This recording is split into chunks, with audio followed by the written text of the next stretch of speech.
evening, ladies and gentlemen, and welcome back to another episode of the Raw Prospect Podcast, a pre-NFL Draft edition of the Raw Prospect Podcast as we get back into NFL Draft content now, 10 days from round one of the NFL Draft. That'll take place next Thursday, April 25th. Where's the draft this year? I think it's in Detroit. In Detroit, that is correct. Yeah. It'll take place in Detroit 10 days from now. But welcome back. My name is Michael Ween. If you're watching live, thank you very much. Share this with your friends and like and subscribe. We greatly appreciate it. And before we do anything else, to explain the details of today's episode, before I go on a tangent, my esteemed co-host, big fan of the draft, a draft nerd himself, like myself. And let me please welcome in Mr. Emmy Nixon. What's up? Appreciate the intro, man.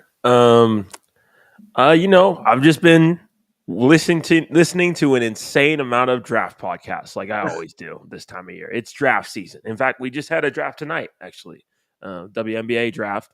Congratulations to those women that got drafted. But how this is going to work is we are going to draft 8 offensive players, 7 defensive players, and by the end of this, each of us are going to have our own teams of rookie prospects formulated. And by the end of this, we're going to have 1 quarterback, 1 running back. We said 3 offensive weapons to kind of open the doors to possibly doing 3 wide receivers or picking a tight end if you wanted to. And then 3 offensive linemen of any position.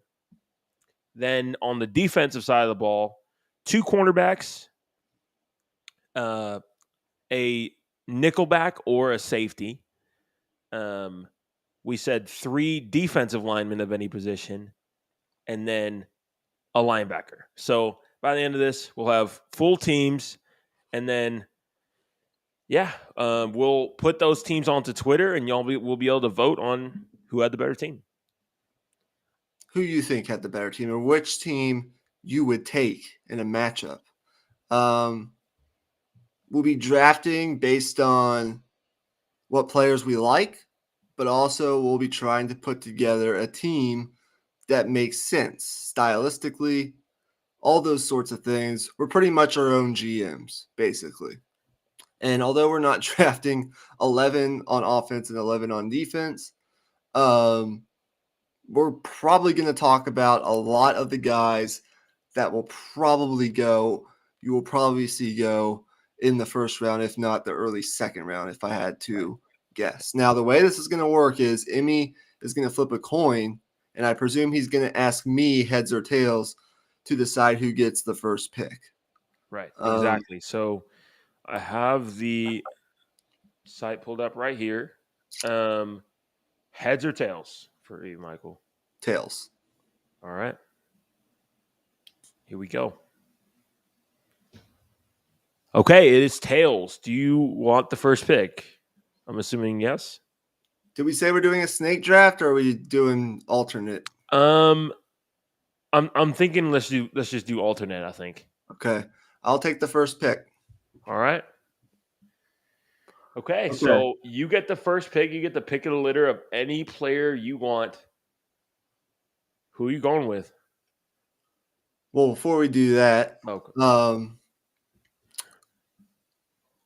let me just clarify here. I do have a little funny video for the player I'm going to select that I will show after I pick the player and explain why I'm picking the player. But before I do that, I saw it on TikTok. So it's not, I don't think we get copyrighted for it. Before I do that, do you want to write down your own team and I write down my own team? And then after we can just. Yeah, I can do that. Okay. For sure. That'll be easiest for me. So obviously, this is the first pick. And I can't pass up on Caleb Williams. So with the first pick of the ultimate 2024 NFL Draft Prospect Draft here on the Raw Prospect Podcast, YouTube channel. I'm taking Caleb Williams. He is, in my opinion, the best quarterback in this draft. He's immensely talented, big game hunting mentality, flirts with the play style that, especially in college, that could have been described as arrogant at times. Sometimes, he would pass up on throws that, he should in theory be making while electing to extend plays where he often creates sensational explosive plays. But there's also dozens and dozens of examples of him making quick decisions, playing from structure, playing from within the pocket. He can do it all. He's just, his talent, his physical ability is undeniable. And I believe in my offense, he'll be able to find the right balance of when to go big game hunting and when to check it, throw it down, or throw his check down, and when to throw it away. There are, of course, things that he will learn as he progresses in his NFL career, but I think he was the easy first pick. And to wrap my pick up, I will play this clip, which I think you guys will thoroughly enjoy, especially if you are a Bears fan. Okay, this is the only clip I have for you guys today, so we'll be able to fly after this. But let me share my screen. Might need to change your nickname to the Clipper. All right, here we go. The Chicago Bears need a quarterback to take them to the next level, who isn't going to run away when the pressure's on. Caleb Williams is the franchise quarterback Chicago needs. Caleb doesn't flee at the first sign of trouble. He sticks it out in the pocket when the going gets tough. In college, Justin Fields ran away from the Georgia Bulldogs to Ohio State. Caleb Williams owns Bulldogs because he's the pack leader. What are you running from, Justin? The truth? Did I mention his middle name is Skyler? Caleb Williams didn't run away from the coach that believed in him, and he'll be loyal to Chicago. Justin Fields started a vegan diet in college. Now he's a pescatarian. Make up your mind, Justin. Caleb Williams is a meat-eating, red-blooded, all-American quarterback. Make Caleb your next Chicago Bears quarterback in 2024. Chicago needs a Heis man, not a Heis boy. Named by the Caleb for Chicago Political Action Committee, not affiliated with Caleb Williams, the quarterback. I thought, since it's an election year, that might be fun to show. All right, you're up. That actually brings up a pretty funny idea. Like, what if next year for draft prospects, we like made the case for each one being the best of their position, like with a presidential style like ad. Oh, and before you make your pick, no intentional shot there at Justin Fields. I know some people out there might take it that way, but why would I do that? Yeah, you're a Steelers fan. Yeah. Justin Fields is on my team now. So that was purely for Caleb Williams, not a shot at Justin Fields. But go ahead. Purely comedic. Yeah. Okay, my pick. So here's the thing. My plan at the second pick is, since no other quarterbacks are going to get taken, I'm going to save the quarterback for the end. And I already have a quarterback in mind. So right now, I think I'm just going to go ahead and nab the best tackle on the board, and that is Joe Alt. To me, Joe Alt, the most technically sound tackle to come out of college in quite a while, in my opinion. Like, you can argue about, like maybe he isn't as athletically gifted as a Talize Fuanga or a J.C. Latham maybe, but there is pretty much no questions asked. Like, he will be strong enough, ready to go. Technically, in the NFL with hand placement, his kick slide is sound. He gets depth very quickly. I just think he's by far the best tackle in this draft, and I think the value there was too good to pass up with the plan I have going in.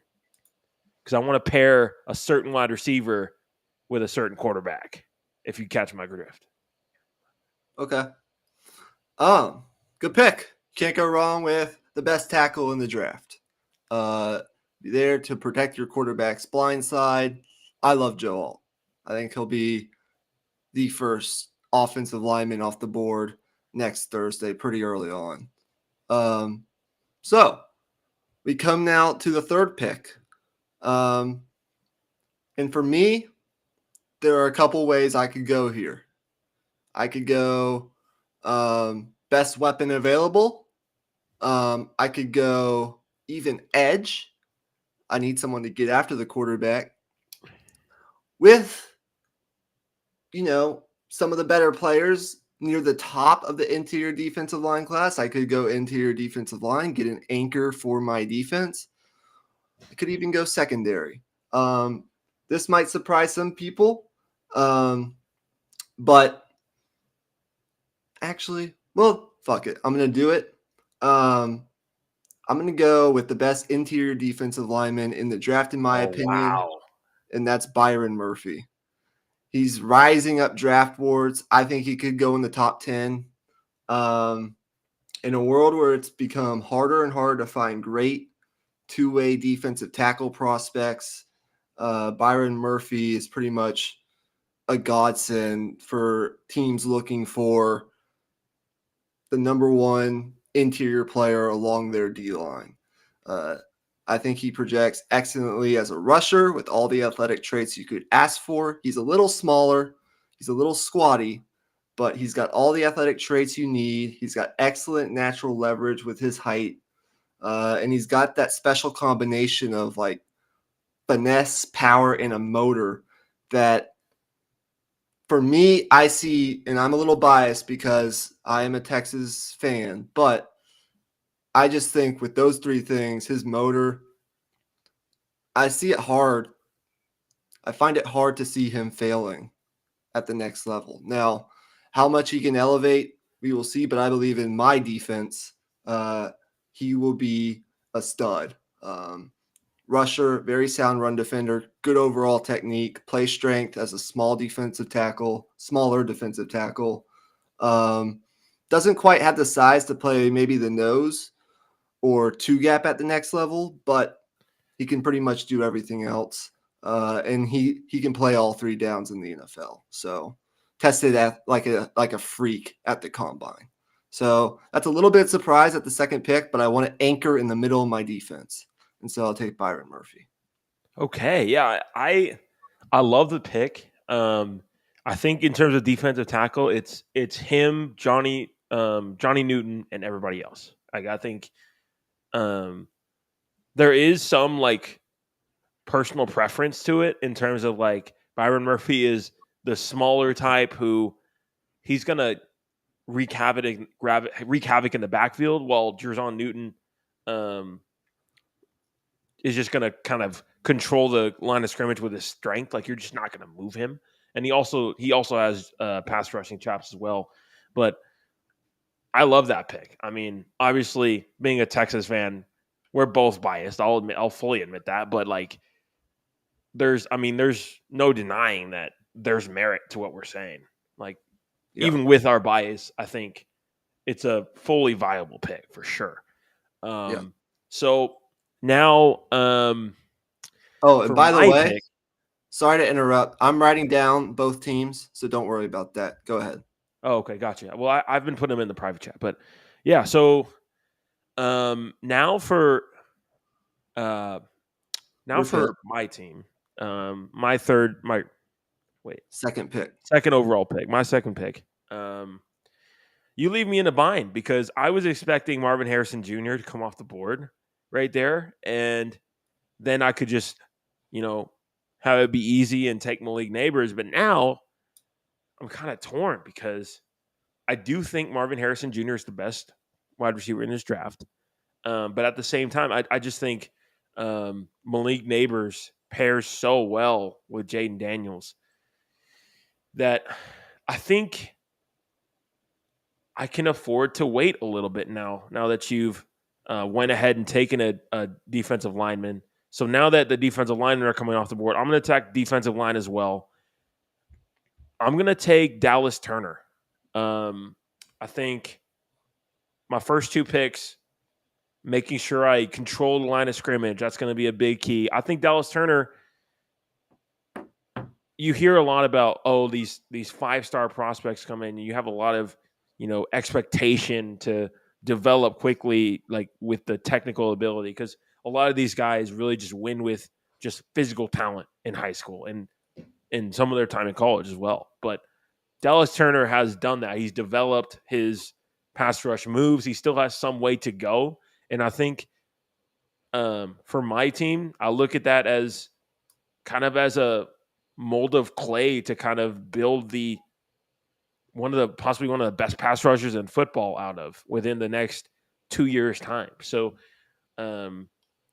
I think he's a player that will give instant impact, but I don't think he'll be quite as good as what Will Anderson was last year, but I think he'll reach that by the time his second year comes around. Good pick. Can't go wrong with Dallas Turner. He's freaky. Like, if there's one word I would use to describe him, it would be freaky.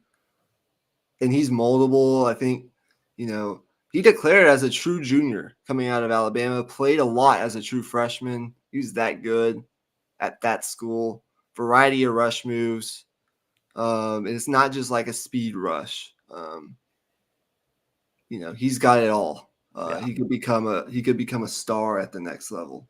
For my next pick, I could go the next best edge since you just took edge.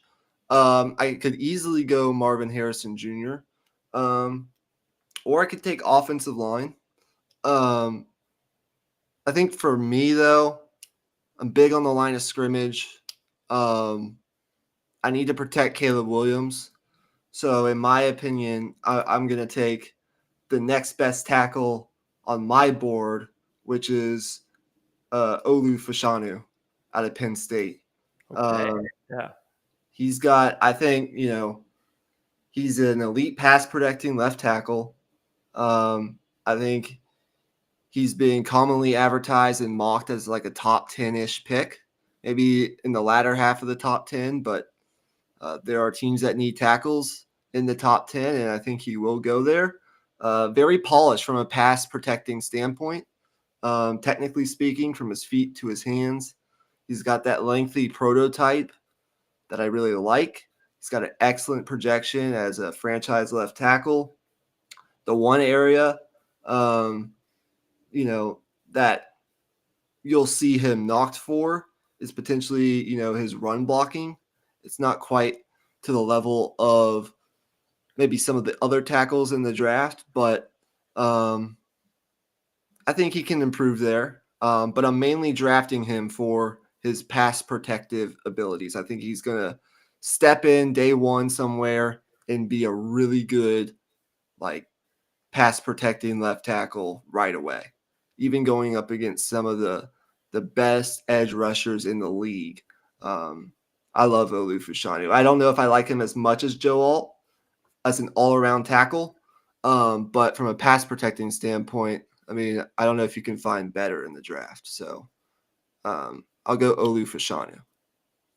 Yeah, good pick. It's been interesting watching his stock kind of rise and fall because going into last season, he was penciled in as possibly a top 5 pick, and then it slowly became, he's somewhere in the top 10, and then now I see sometimes his name like 15 to 10 range, which I think is a bit low. At the end of the day, it's a passing league, and his best strength is as a pass protector. So if you can get a guy that is going to give up like 1 or 2 sacks a season, and maybe even less than that, just give up pressures every once in a blue moon, that's huge for a football team. So, and also with Caleb Williams, with a quarterback as mobile as he is, the rushing numbers, like blocking wise, will create themselves with the threat of Caleb Williams. So I think it's a win-win there. Yep, you're up. Okay. These receivers are dropping a little bit. It's interesting, but I think we're attacking some different positions that are a little bit less deep, so that we can find that value. So I think it's the right moves by us. Now I think I'm going to attack secondary. I really like the top 3 corners in this draft being Quinyon Mitchell, Terrion Arnold, and Nate Wiggins. But to me, I think Quinyon Mitchell is absolutely fantastic. I think he's the number 1 corner in this class. He has a dog in him, man. Like, the only question you could possibly give for Quinyon Mitchell is, he played at Toledo. I wish he would have faced, better wide receivers and all that. But you look at his testing numbers, you look at how aggressive he is at the line of scrimmage. Like, he is a straight up cover man-to-man corner. And I mean, I think he has the right mindset to just go out and be like, just give any wide receiver hell. He has the ability to do that. And he also has the strength to not get knocked off the spot as well, which is very important in the NFL. So I think Quinyon Mitchell is the best corner in this draft overall, for sure. You look at Quinyon Mitchell, and what box did he not check during the pre-draft process? I mean, he's got the athleticism and the size of an elite NFL corner. He can play man or zone. He can defend the run. And at the Senior Bowl, to your point, he showed that what he is as a player is not just because of the level of competition at Toledo. Right. So, period, point blank, if he's probably my first corner or my favorite corner in this draft, I think he's got extremely high potential at the NFL level. And I think he'll go, fairly high. Whether or not he'll be the actual first corner off the board, that's up to, team preferences and front offices, but he's really good. So for my next pick, by the way, if you guys are watching live, thank you very much.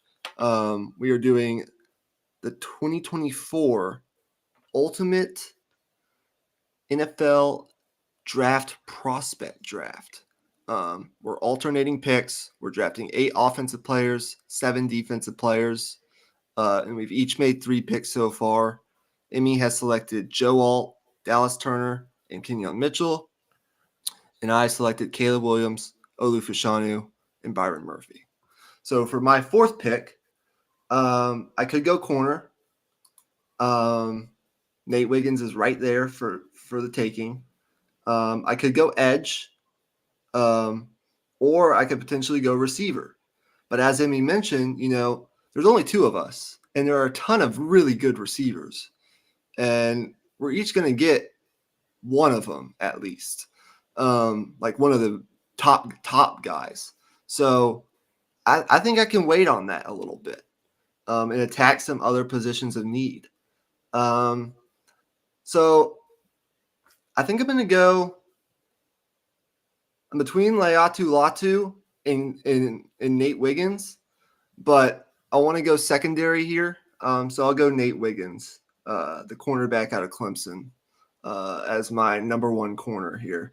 I think he checks pretty much every box: age, size, athletic ability, career trajectory. He's comfortable in man. He's pretty comfortable in zone. Press bail. He's, I don't know if he's perfect. The speed, man. He's so much speed. He's got so much speed, which I love. I think he can learn to stay a little bit more composed on deep targets. Yeah. But other than that, I mean, not many will be questioning when he comes off the board in the first round because of his speed and his physical tools. I've seen some that have compared him to former Clemson corner AJ Terrell. Yeah, I think he'll be a good player at the next level, and he'll be an anchor in my secondary. So I'll go Nate Wiggins. Okay. Yeah. I like that pick a lot, man. I think getting speed at corner is a very underrated trait. Like, we can talk about size all you want, but when you want to, put a guy on Jamar Chase, if you don't have the speed for it, if you've got a dude out there that's running a 4.5, he's just not going to hang. Like, it's just no way. So that speed, I think, like we see it in the draft before, like Eric Stokes going in the first round was a bit of a surprise at first, but I mean, the amount of speed that he has on the outside is just, I mean, he's able to cover up so many mistakes that way and just closing the gap. So my next pick, I think, I know that you mentioned Leatu Latu, so I think I'm going to go ahead and nab him off the board just so I can secure him. I just think he's a fucking technician, man. Like, you watch him, and I don't think there's a player in this draft, like on the edge or any part of the defensive line, that like rushes like he does, with the variety of moves, the preciseness of his moves as well. Like, and it's not just all technique. Like, he has a lot of physical ability as well. But man, like, he's one of those guys that he just treats he treats pass rushing like an art, and it's just amazing to watch. Like, you can tell that he watches T.J. Watt film, Max Crosby film. Like, he's done his homework. So I think he's a no-brainer. Yeah, he's good.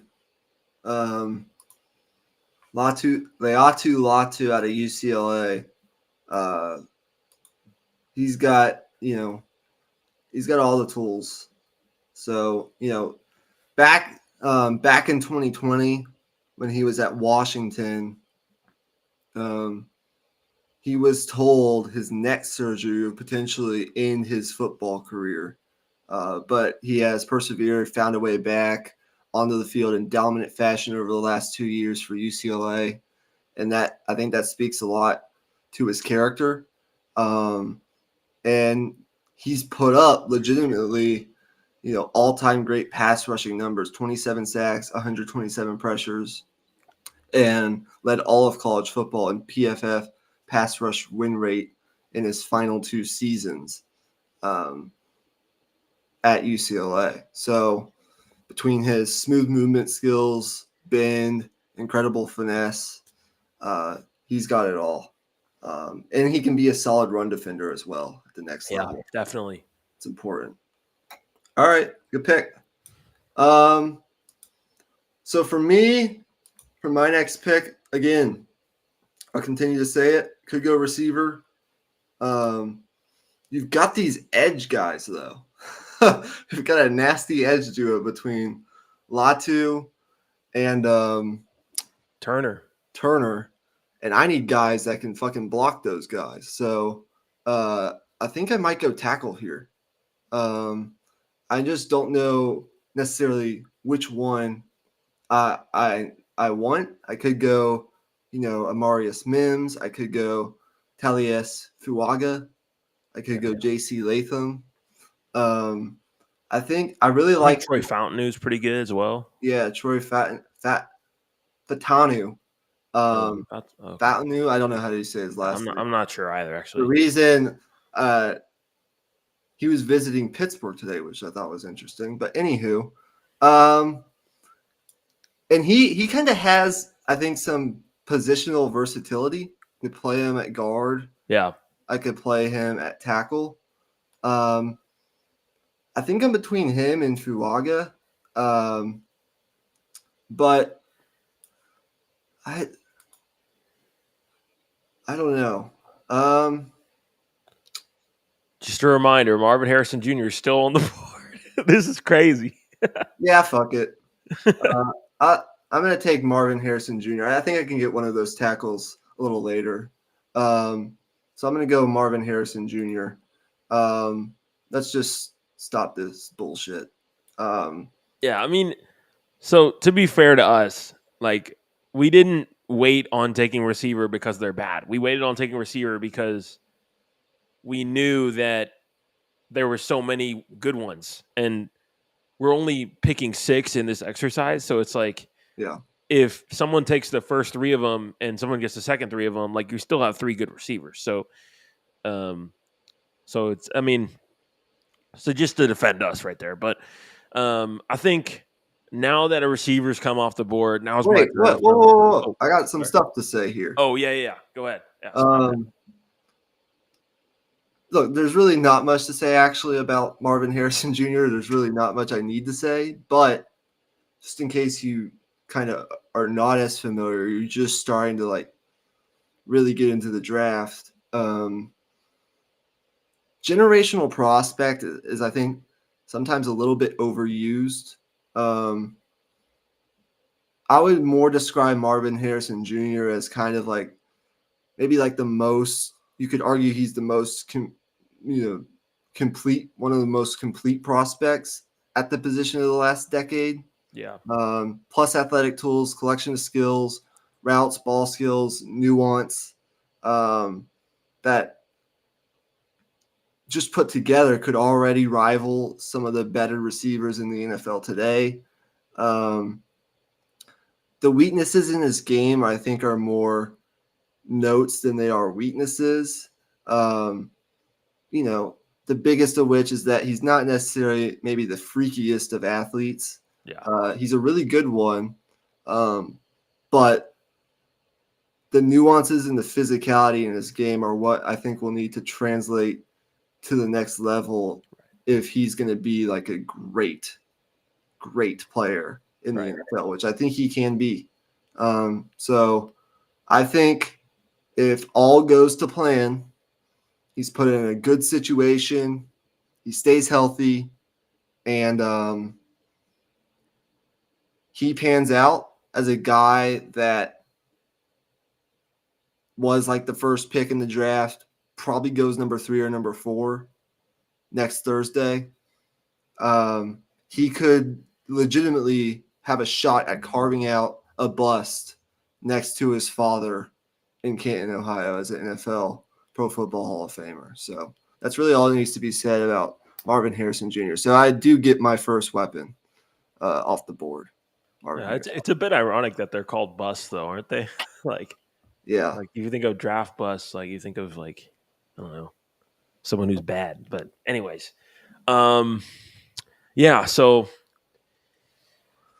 I think I'm going to take Malik Neighbors. I'm going to go ahead and take Malik Neighbors because you've already taken Caleb Williams, and I want it. I've made it clear like I wanted to pair them back up on my team, and I just want to make sure I get him on the team and he's not nabbed away somehow. So I'm going to go ahead and take Malik Neighbors, and I think, if I'm being entirely honest, I think those 2 guys, Marvin Harrison Jr. and Malik Neighbors, are going to step into the NFL and immediately be top 10 receivers in football. Like that's my draft hot take, honestly. I don't know if that's really a hot take, but like I genuinely do believe that. Like Malik Neighbors is a Jamar Chase level of player that's going to really shake up the league wherever he goes. And same with Marvin Harrison, just in a different way. I think Marvin Harrison is more of in the Stephon Diggs mold, where he's just a master of getting open and understanding defenses, at which there's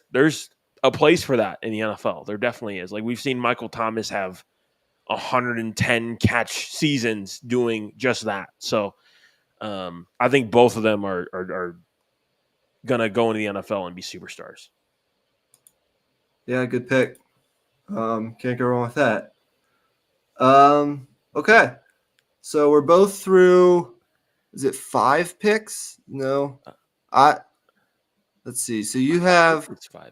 I think so. You've got Malik Neighbors, Joe Alt, Dallas Turner, Kenyon Mitchell, and Leatu Latu. And I have Caleb Williams, Marvin Harrison, Olu Fashanu, Byron Murphy, and Nate Wiggins. Perfect. So I'm on to my 6th pick here. I need an edge. You've already nabbed 2 of the top edges, if not the top 2 edges in the draft. Not that you would necessarily draft 3 edges. You could if you wanted to. But I'm going to go Jared Verse out of Florida State as my top edge here. Powerful, high motor guy, ready to get after the quarterback in the NFL. He's got an excellent bull rush. Not just, with his excellent technique, his first step in his hand usage, but with kind of the perfect profile to get under an O-lineman's pads as quickly as he's not necessarily overly tall, but he has good arm length. I think, you can argue he might be the number 2 edge in this draft. Some people have him number 3. His run defensive tape is a bit inconsistent, but he's got all the traits, the effort, and flashes of successful run stops that exists to make you believe that he could become better on early downs in the league. Overall, he probably falls a little bit short of like true number 1 edge traits, but he's got enough there to where if you're drafting him as like your best edge in this draft, you really can't go wrong. So I'll go Jared Verse since you already nabbed Latu and Dallas Turner. Yeah, that's a good pick. I think if I would have gone defensive line again, I probably would have gone D tackle. But I mean, without a doubt, like Jared Verse is definitely, among the top 3 edges, and I think all 3 of those guys have the opportunity to become stars in the NFL. I think with Turner and Verse, I want to see them land in the right situation, but I'm very confident about Latu. But anyways, my next pick, let's see here. Let me look at my big board. So linebacker hasn't come off the board. Safety hasn't come off the board. Those are some of the positions that I've tabbed as being very lacking in depth, or shallow. Shallow is the word. Like, why was I forgetting the word shallow? Shallow in talent, I'd say. So I think I'm going to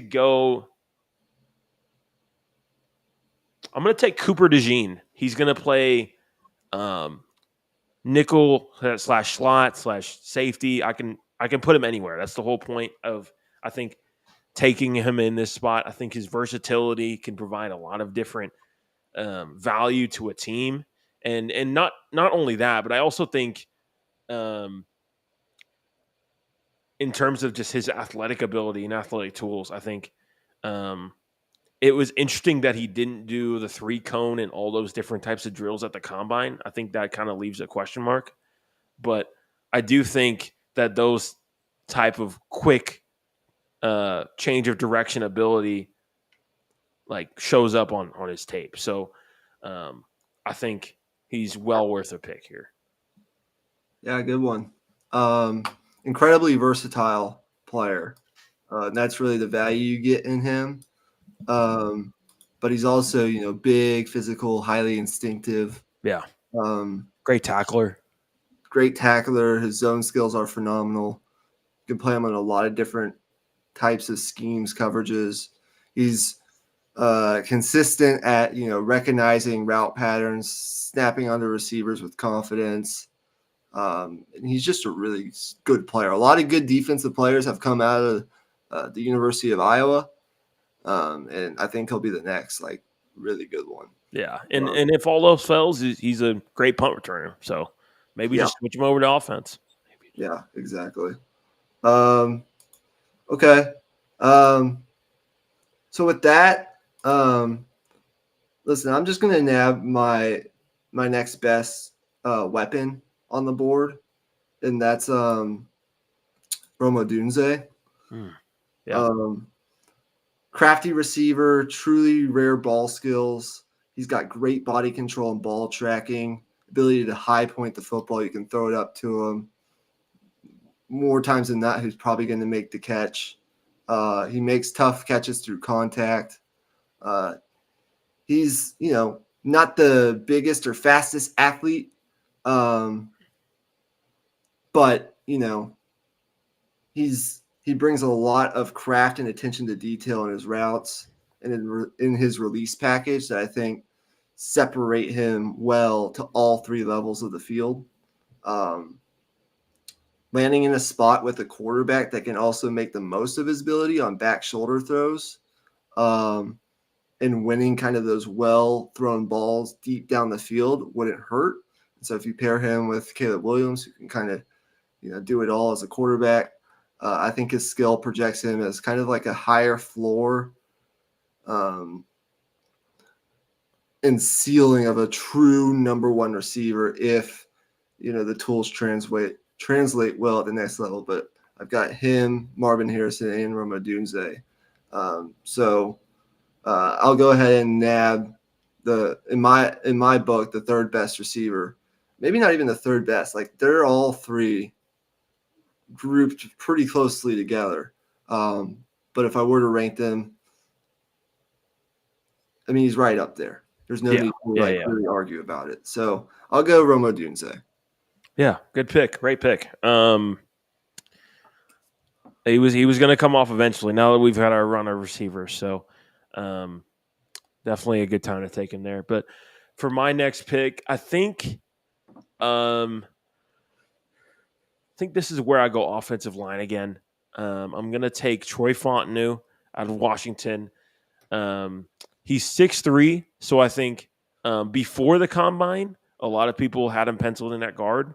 But now that he's tested and we've seen that his arm length is well above average and well into tackle range, because a lot of these teams have a minimum, height / arm length for the type of prospect they draft at tackle. So he meets those credentials, and that's all he really had to do because the tape is there. The tape is all there, and all those questions have been answered, and now I think he's squarely penciled in as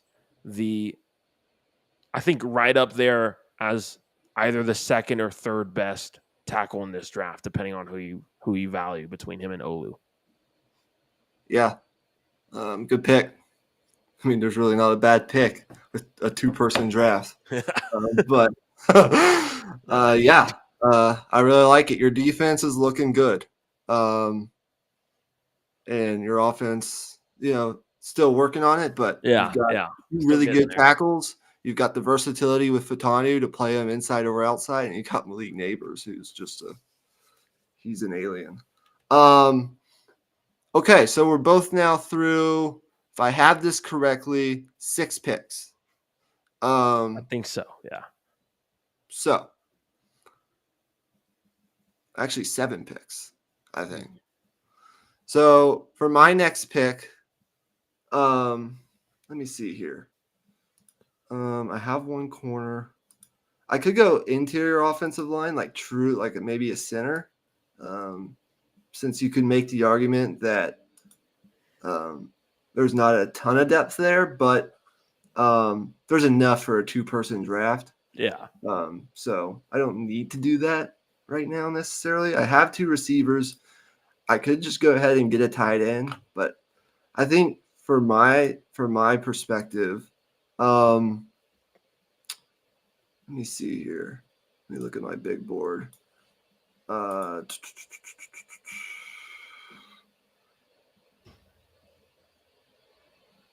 think I might just nab at some of the scarcity on the interior defensive line.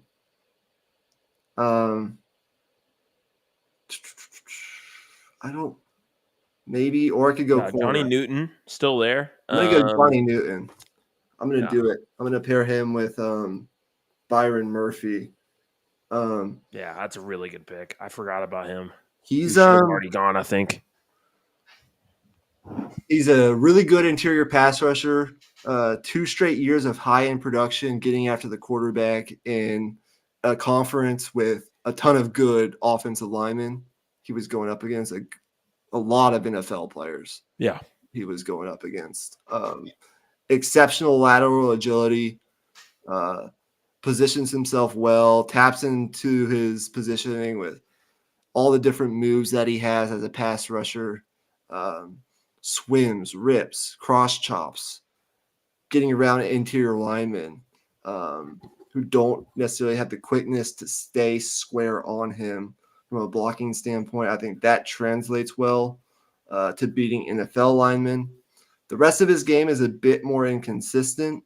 Now, he can occasionally win with power as a pass rusher, but his get off is not necessarily spectacular. So, I think he does what he can against the run.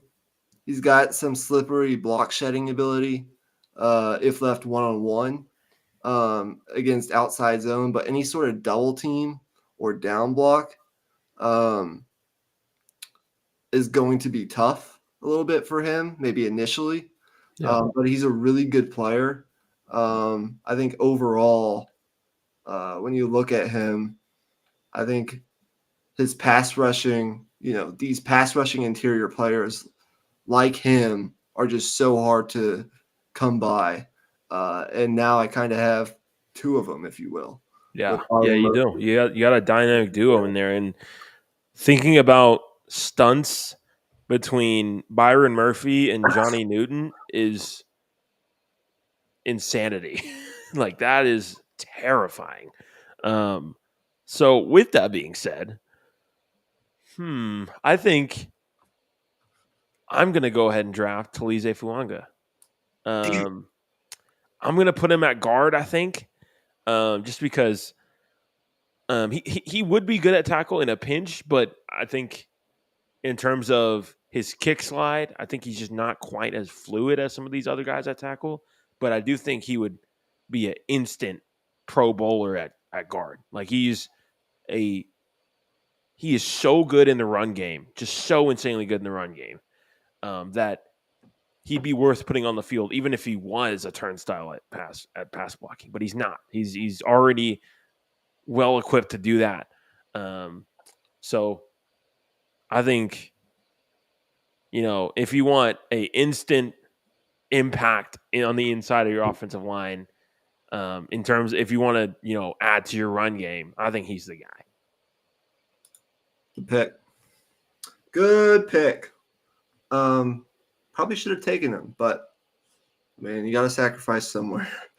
For me, I think I'm going to go Terrion Arnold as my second corner. Good pick. With my next pick.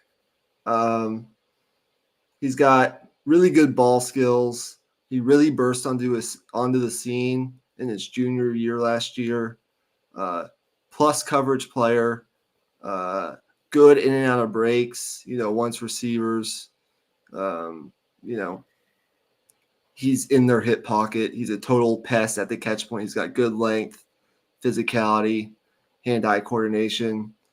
He's still refining his overall game, but I think when it comes to making quicker decisions from zone coverage, consistently landing strikes, and keeping his feet under him, I think he projects as a plus starter in the league, and maybe even might be able to prove to be an elite slot corner in the NFL someday. So I could play him in the slot. I could play him outside if I wanted to. But regardless, I think he'll make for a good player in my secondary. And I needed another guy. Yeah. So I'll go Terrion Arnold.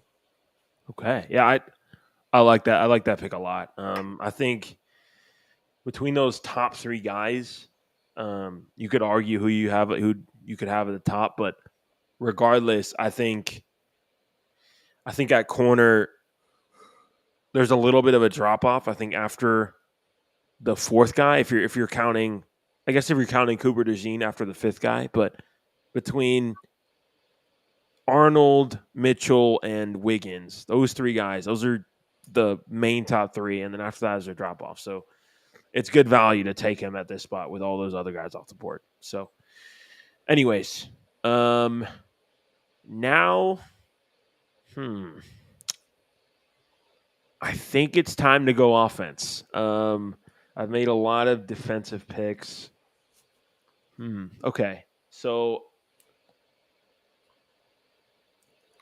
I'm going to take Brock Bowers. I think he's a guy that you can put in the slot, in line, doesn't matter. I think he's underrated in his blocking, I think. I think he's the kind of guy that, he will get to the league, and I think he'll get better at that. I really do. With the NFL level, conditioning and weightlifting program, he'll get stronger, and I think he's already has the right mindset to block well in the NFL. I really do. If you watch him block the ends, he holds his own. He brings the right amount of toughness as well. And that's, I think, the only thing that you would look at him and question as a tight end. And everything you'd want in a pass catcher at the tight end position, he brings it. Yeah. Good pick. He's a freak. When he was on the field at Georgia, just unbelievable. One of the better offensive players in college football when he wasn't hurt that I've seen in a long time. He's a freak at that position, but the versatility he gives you, play him out wide, pretty much play him anywhere you want. He's going to be good. I think situation probably matters a little bit for him, but I think either way, he'll at least be solid in the NFL. Good pick. I was thinking about maybe taking him, but you can have him. Okay. So let me just recap real fast to make sure I haven't missed anything. So your team right now, you're looking at Malik Neighbors, Brock Bowers, Joe Alt, Troy Fatanu, Talias Fuaga, Dallas Turner, Leatu Latu, Kenyon Mitchell, and Cooper DeJean. Am I missing anybody? I don't think I am. That sounds right. I think that's everybody. Yeah. 1, 2, 3. That's 9. Okay. Yeah. For me, I have Caleb Williams, Marvin Harrison Jr., Rome Odunze, Olu Fashanu, Johnny Newton, Byron Murphy, Jared Verse, Nate Wiggins, and Terry and Arnold. That is 1, 2, 3. That's 9. So we're each through 9 picks. So we each have 6 picks remaining. So with that being said, let's continue. Nobody's drafted a running back yet. That's interesting. Yeah. But I need offensive linemen. That's what I need. So I think what I'm going to do here is, I'm really high on this guy. I would love if my team would pick him. I'm going to go JPJ, Jackson Powers Johnson, as my center for this pick. Impressive specimen at the center position. He's full size at just 21 years old, so he's really young. Ridiculously strong set of arms and hands that he can use to kind of control and redirect defensive linemen in both phases, running and pass. Nasty demeanor, which I love as a blocker and overall. Put up one hell of an efficient season as a true junior last year in his first year starting for Oregon. He does have some areas he'll need to improve. he has some hiccup moments as a run blocker where he can be caught kind of stopping his feet at times or missing assignments. But I think he's a coachable kid. And I think he has the drive to get better. And I really like him. I think he'll be a solid player at the next level. I think he's got the traits, the trajectory. After just one full year as a starter, I think he's got round 1 written all over him. Yeah. Someone's going to take him.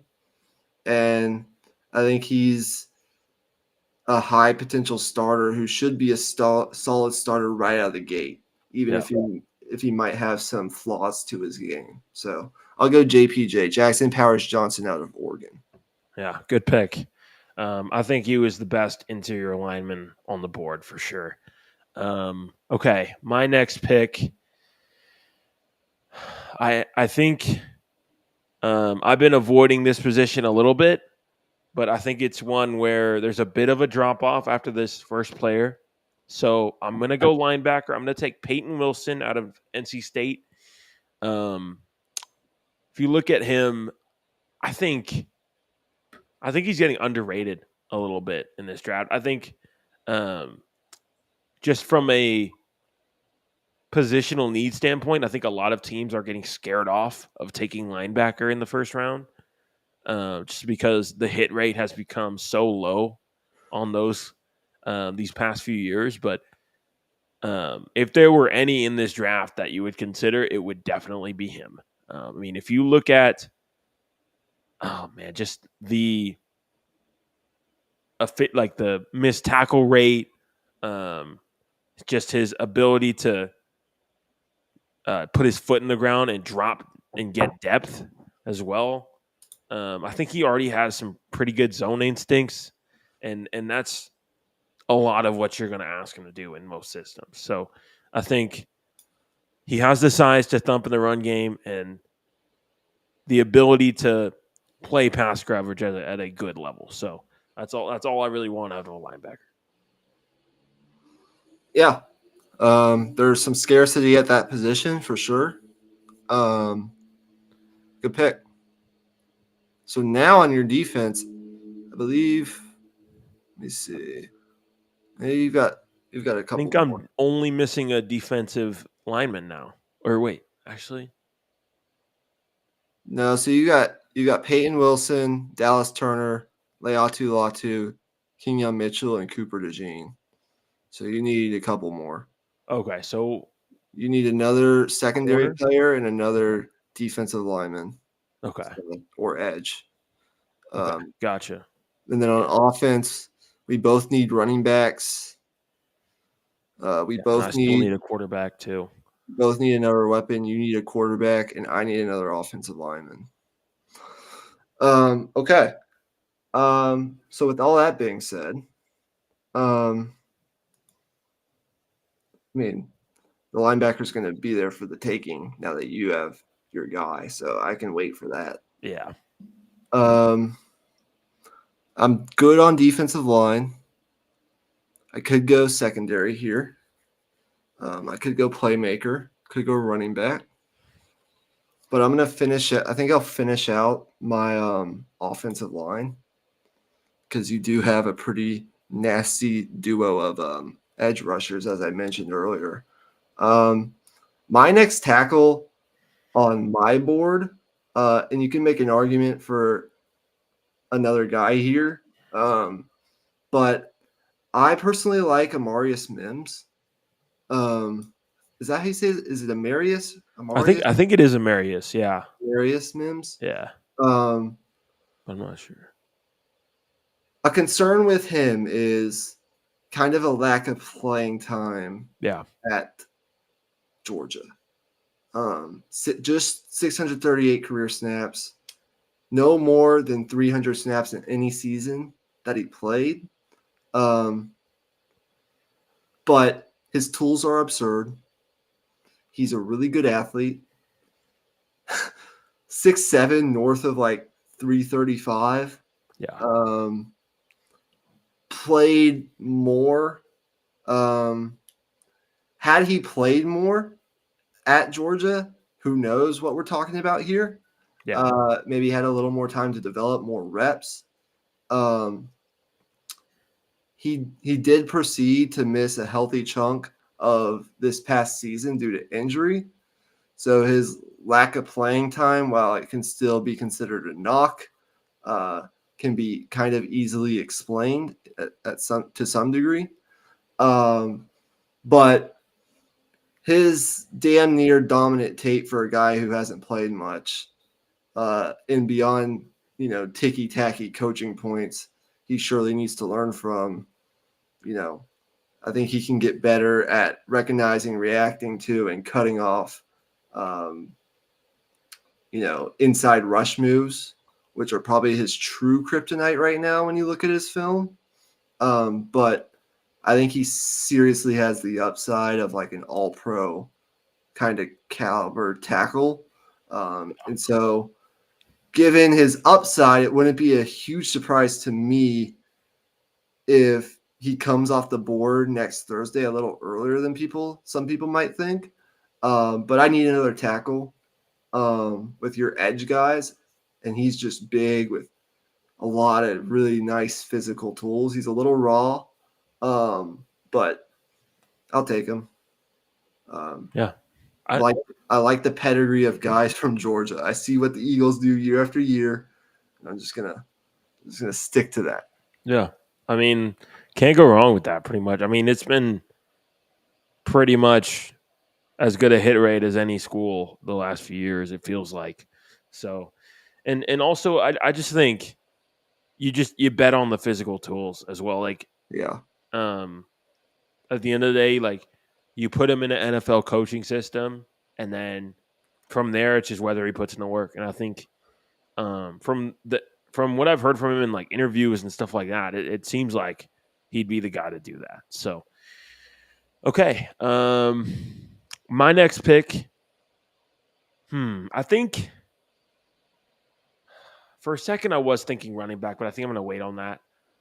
I'm going to take my last corner. I'm going to take Kool-Aid McKinstry to complete my secondary. I think McKinstry, the thing that stands out to me is he's just so smart. He understands what receivers want to do it to him, and he can play for that. He also just understands offensive concepts. It seems like he's able to jump routes that aren't even his. I remember he made a play. I can't remember what game, but there was a crossing route that was coming into his zone on the far side of the field from the camera angle, and he ran inside and jumped the route. I mean, plays like that. I mean, you can't put a value on that. Like just having an eye for the ball, having an eye for what the offense wants to do. I think he'll bring that to the NFL. Yeah. And he's got arguably the best name of any prospect. Yeah. Kool-Aid McKinstry. Definitely an undefeated name for sure. Yeah. Okay. So let me count real fast. 1, 2, 3, 4, 5, 6, 7, 8, 9. So we're each through 11 picks. So we got 4 more each. Yep. Okay, so I need a running back. I need another playmaker. I'm done with my offensive line. I'm done with my defensive line. I need a linebacker and a corner, or a secondary player, if you will. For me,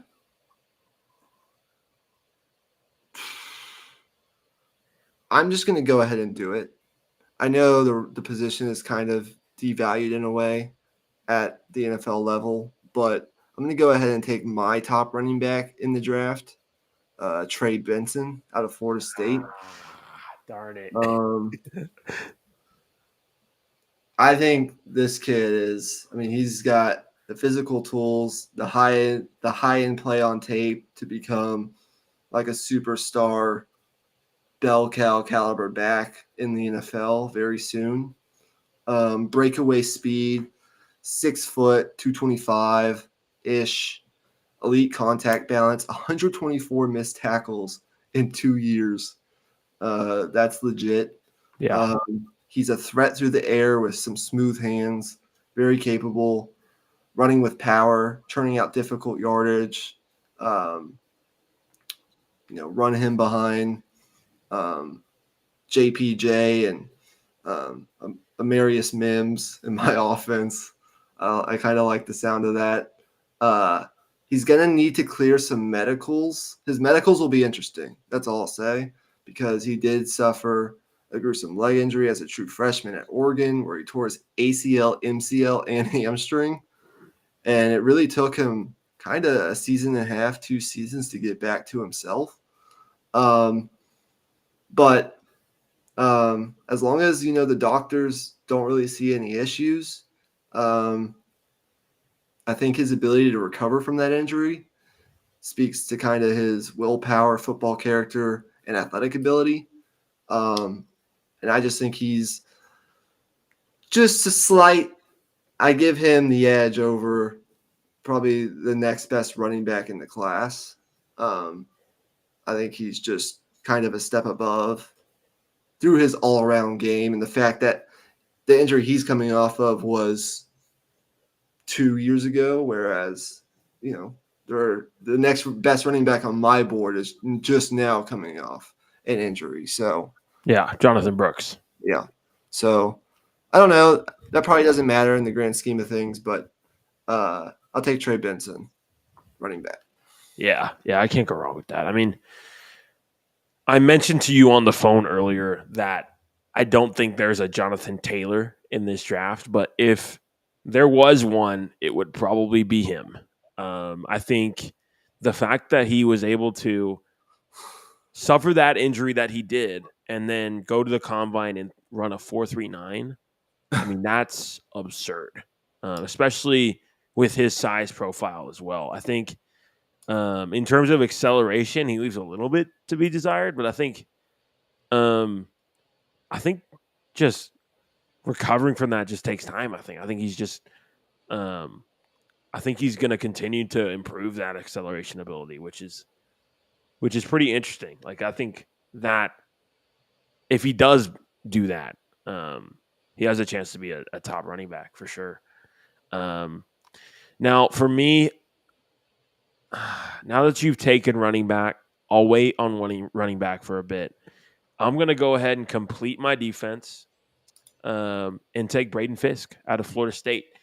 If there was a draft process darling in this draft class, it would be him for sure. In broad jump, vertical leap, just all the measurables that you can ask for, and his 40 time was also just absolutely absurd as well. The tape, if you look at it from the standpoint of he has all these physical tools, I think the tape is it lives up to it. But at the same time, I think Florida State, they had it to where their defensive linemen weren't really in their scheme to rush the passer and finish off stacks. Like, they were more so pushing the pocket, and with all the running quarterbacks that you face in college football, more so just keeping the pocket intact, if that makes sense. So I think he has an ability to be unleashed in the NFL. I think whether he is yet to be seen, but I think he has all the ability. Yeah, like the pick, your defense is now complete. So congratulations on that. If I'm not mistaken, you still need another playmaker, a running back, and a quarterback. Yep. I need another playmaker. Then my offense is complete, and then I need another secondary and a linebacker. So where do I want to go? We're coming down to the wire here in our first 2024 Ultimate NFL Prospect Draft. Hopefully you guys are enjoying this. You're done with your defense. So I know the defensive guys that are there are going to be there. because you're not picking any more defense. Yeah. So I think what I am probably going to do is go playmaker here. I think that's probably the smart move, given we're kind of in a cat and mouse game here. Yeah. I could go Brian Thomas Jr. Love the Texas guys. Love AD Mitchell. Love Do it. Xavier Worthy. I have kind of what I consider, two outside kind of receivers. I'll just tell you this. There are two receivers that I'm really high on that might not necessarily go in the first round, but I think you will see them on day 2. And number 1 is Ricky Pearsall out of Florida. Yeah. I really like him. But I think for the sake of this draft, I'm going to get some killer speed in my receiving room. Okay. Xavier Worthy. Oh yeah. I can't get over Xavier Worthy. I think he's built for the modern era of football with all the speed and quickness to be as dangerous of a player as anybody in space. Just get the ball to him in space and let him go. Very solid. Let me slow down. Solid hands. I think he'll catch the ball at the next level. He had some issues at Texas, but part of that the year before last year was he did play through a broken hand in that Alamo Bowl against Washington, where he dropped, I think, 2 or 3 passes that could have resulted in maybe a different outcome in that game.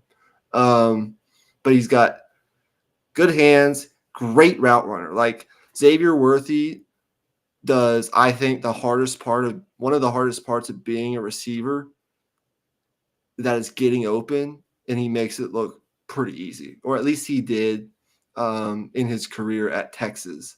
And he's got a release technique that I think is only going to get better in the NFL. His frame has some drawbacks, right? I mean, he's a pretty slender, smaller catch radius, may not be the best at necessarily playing through contact in his routes and at the catch point.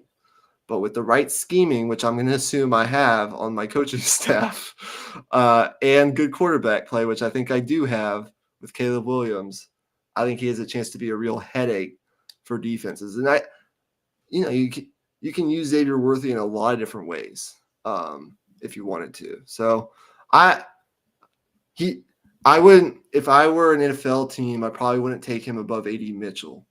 But just the way my team is lined up here, I think I need some more speed, and so I'm going to take Xavier Worthy.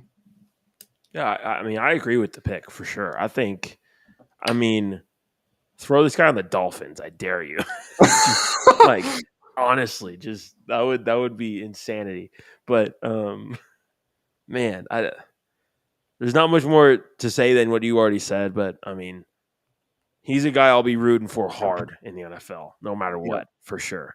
But anyways, my next pick, I think, I mean, it's all offense from here. So, man, I really want to take Ladd McConkey because I honestly think Malik Neighbors and Brian Thomas Jr., even though they were teammates in college, I do think that they are a little bit redundant. They're both like, have a rocket ship up their butt, but like just they're fast as hell, but they both kind of do the same things, but I just think Malik Neighbors does them better. So for me now, I'm between AD Mitchell and Ladd McConkey. I like Ladd because I can put him in the slot. He has the versatility to do both. I do think AD Mitchell can do both, but I think Ladd McConkey I don't know.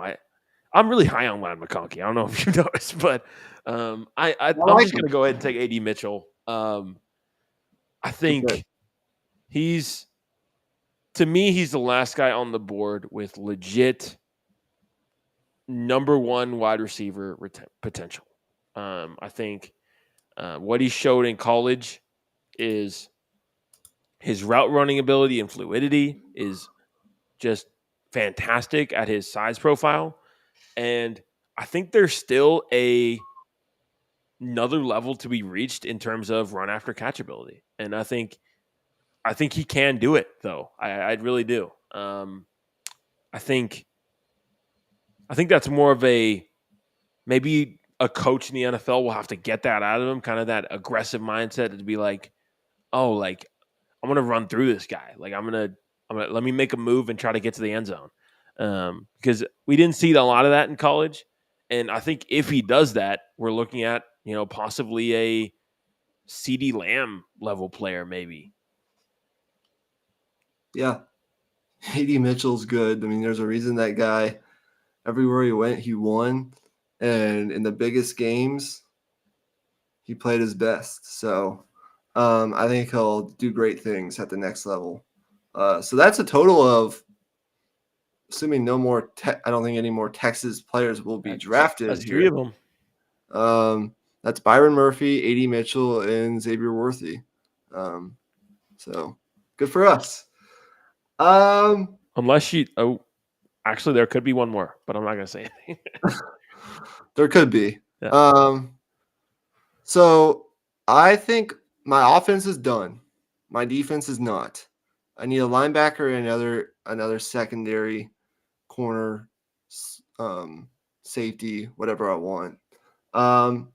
I'm between 2 linebackers here, though. I'm between Edgerrin Cooper and Junior Colson.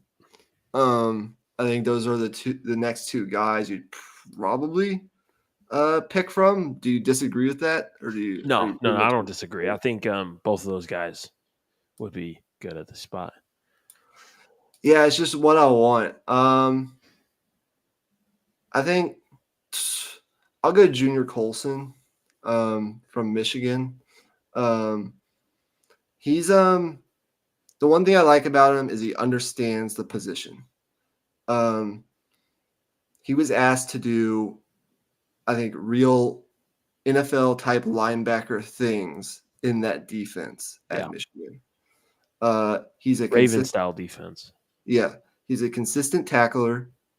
Now he's not a sensational athlete.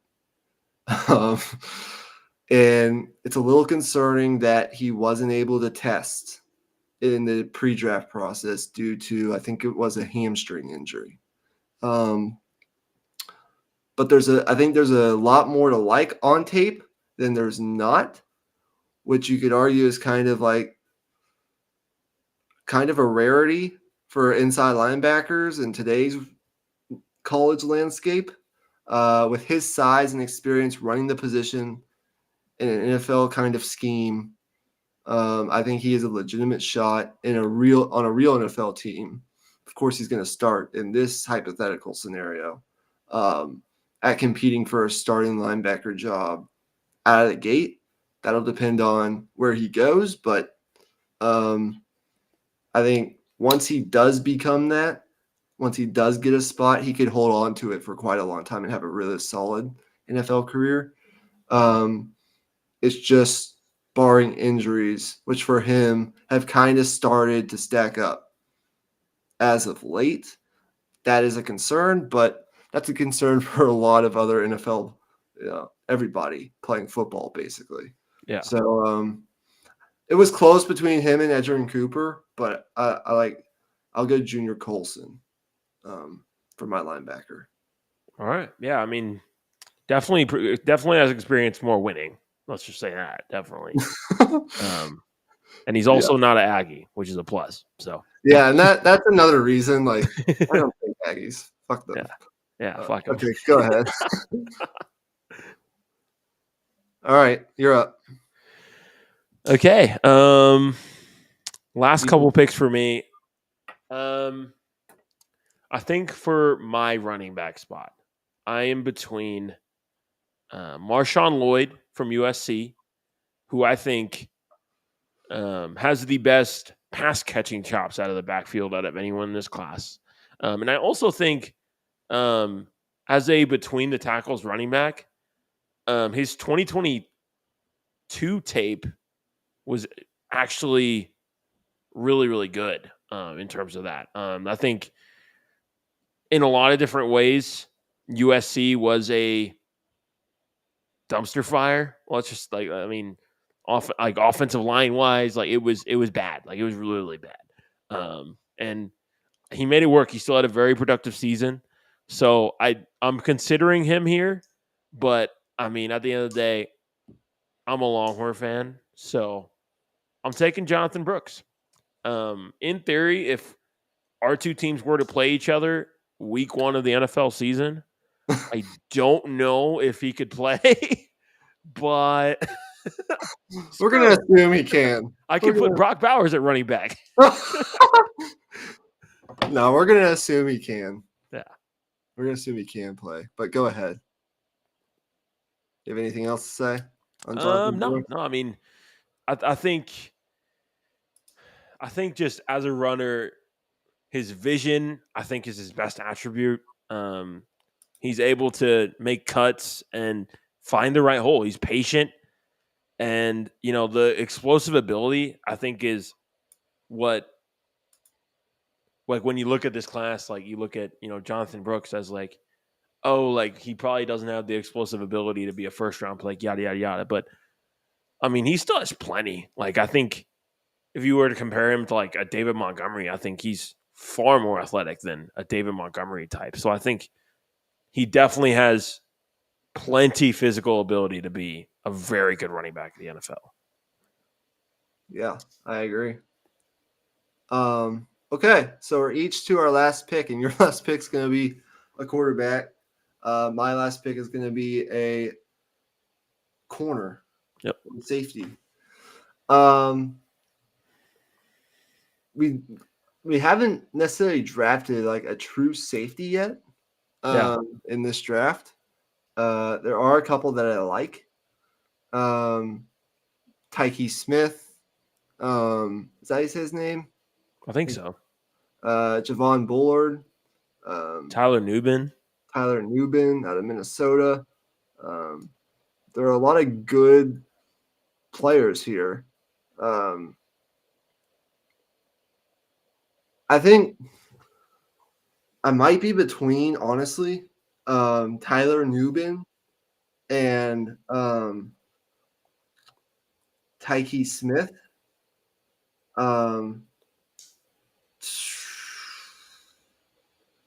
Last pick. Who do I want?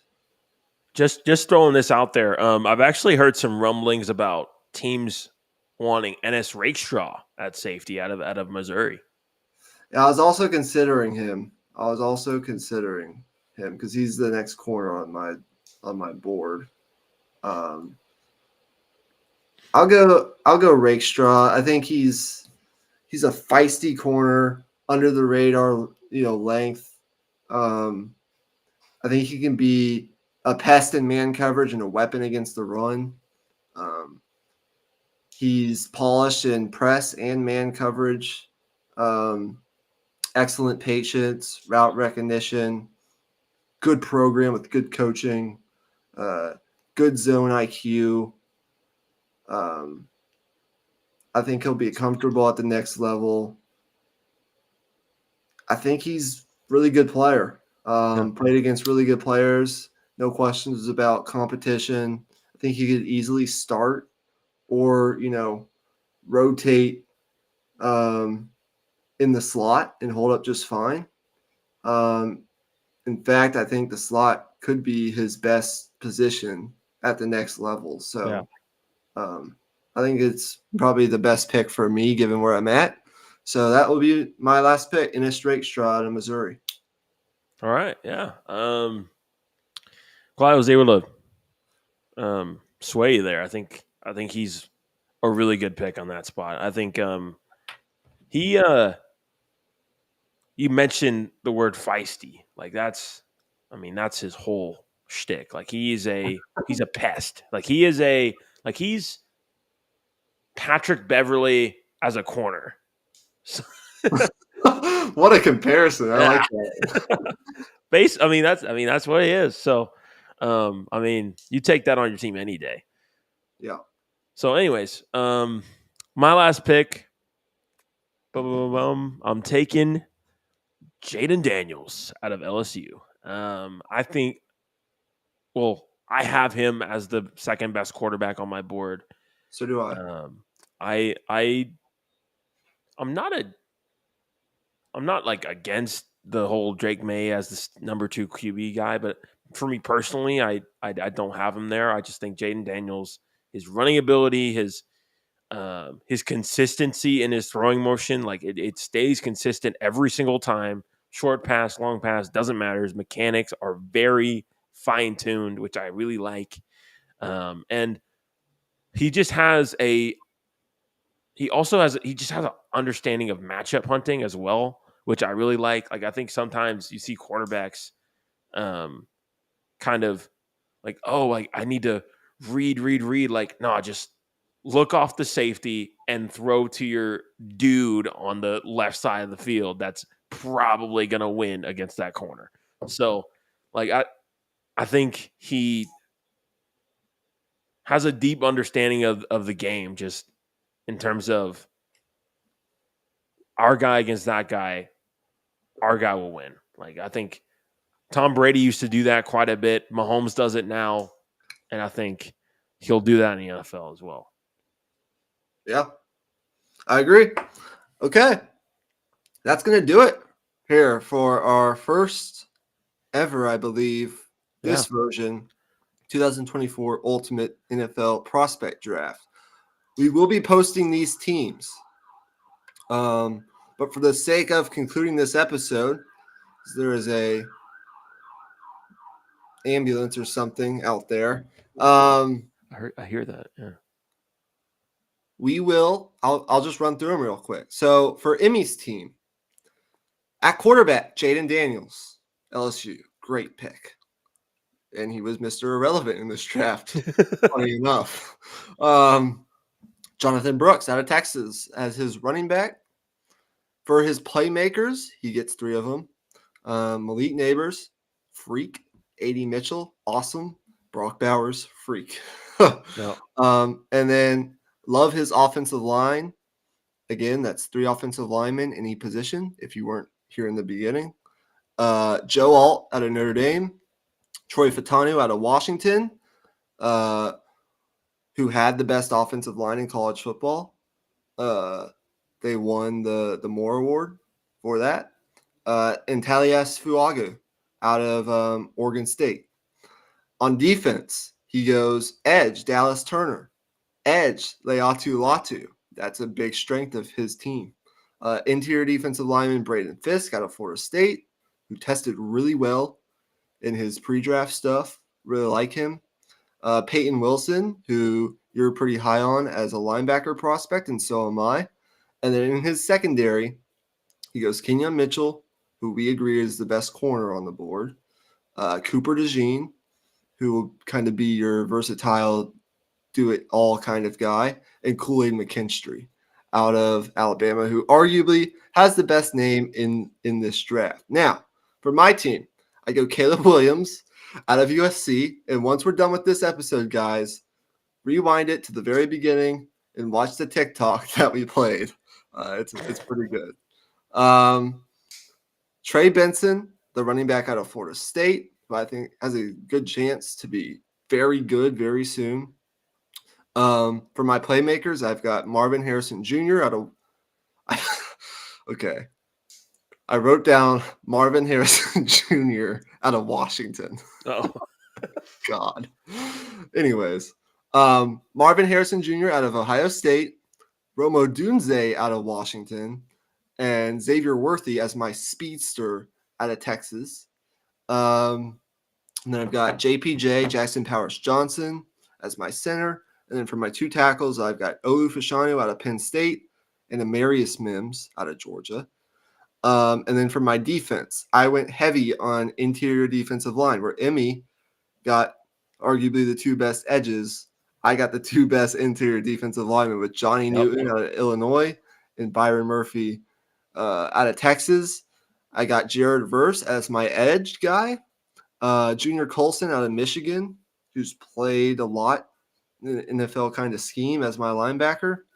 And then I have Nate Wiggins out of Clemson, Terrion Arnold out of Alabama, and Ennis Rakestraw Jr. out of Missouri as my secondary.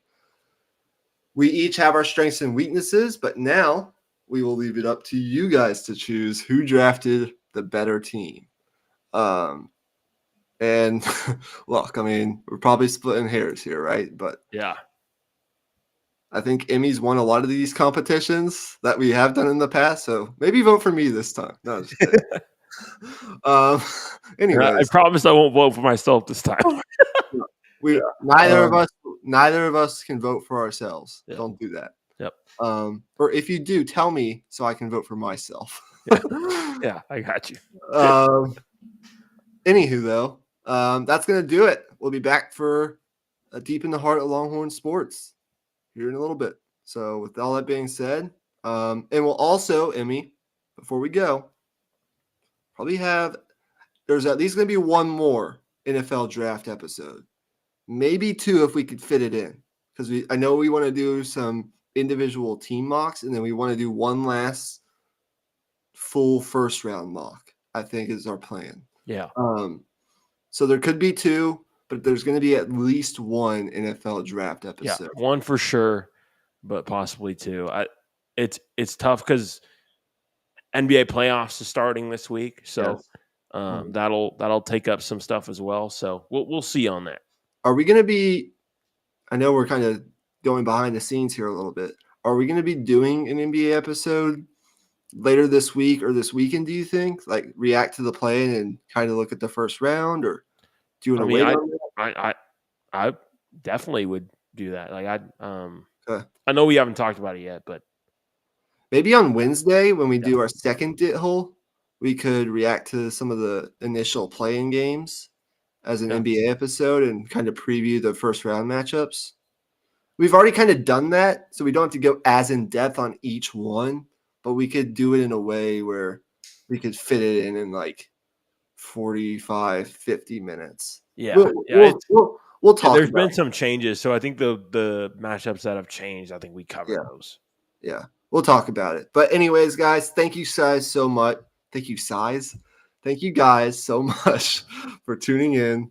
And with that, enjoy the NFL draft. We'll be back for another episode here soon. And see you guys later. Peace. Peace out.